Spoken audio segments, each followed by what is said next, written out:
What's shaking, Door-to-Door Mastery? Paul Shakuri with an In the Car moment.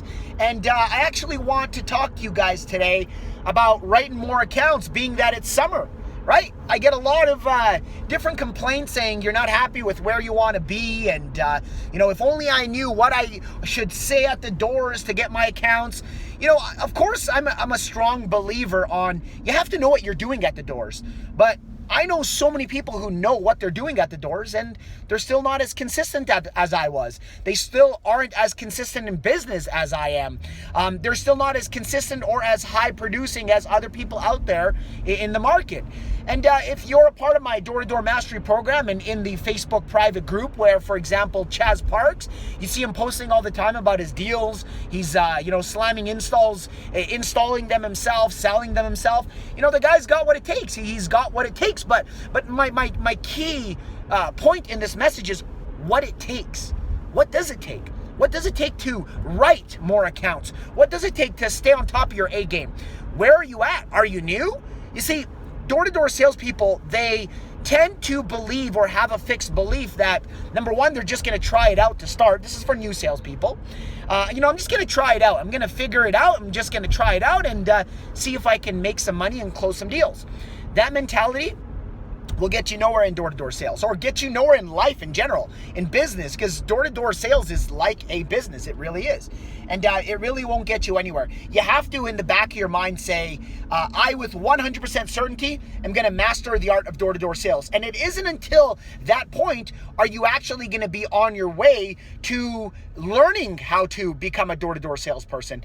Now, to become a door-to-door salesperson, you have to learn how to handle objections. You have to learn how to handle rejections. You have to learn how to handle your emotions, control your emotions, and learn how to push forward throughout the sale because you're going to get pushed back quite a bit.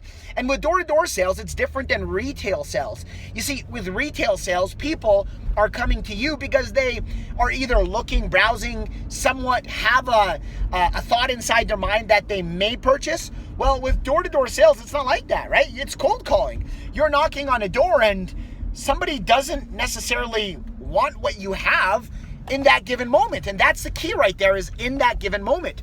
You see, we have to get people interested in what we're selling. But how do you get people interested in what we're selling when you're getting rejected all the time? Well, why are you getting rejected all the time? Why are people stopping you from even talking and progressing? And why does it sound or feel like nobody wants what you have to offer? Well, I'm gonna uncover that in this video.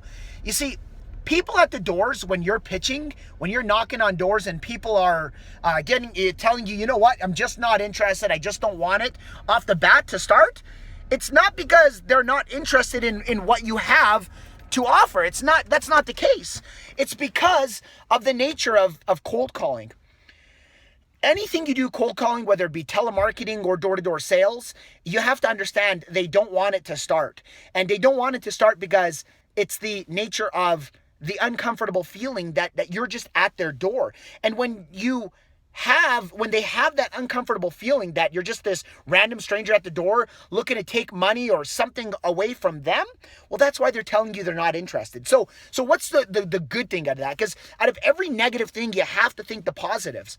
The good thing is, once you learn how to understand that, accept it, but also learn how to move forward in that process, and this video isn't about teaching you how to overcome that objection, because I do have many different videos on that, and I am going to be making even more, but once you learn that that's just a part of the process, and you really believe that you can uncover how to build that trust with them at the door, and so that they finally come to you and say, okay, Paul, I actually will give you a chance to listen to what you have to offer. And then at that moment, you spark that interest. You see, that's when you turn things around. But how are you going to do that if you're not excited to go out there and knock on a day-to-day basis? And how are you going to do that if you started off thinking, I'm just going to try this out? And like anything new, when you try something out, you have to obviously give it some time to let your body, your energy soak that up and actually learn it. There are so many people who either use my software, who are members of the Door-to-Door Mastery Program, or just out there in general knocking on doors for companies who are very successful doing it. And what are they doing that you're not? And that's what you have to ask yourself. And I know the answer, and through these videos that are upcoming, I'm going to even share more information on what it takes to become extremely successful as a door-to-door salesperson. But stay tuned, and if you like this video, like and comment below. But stay subscribed on my YouTube channel, as we currently have over 7,000 subscribers, which is wonderful, but I want to get it to over 10,000, and let's see how many people in sales in general want to learn, as I'm starting also another motivational series and on my personal blog, which I will share with you once it's actually up. Hey, thanks for watching this video. Stay excited, knock on more doors, get comfortable with it, and learn the process along the way. Peace out. See you later.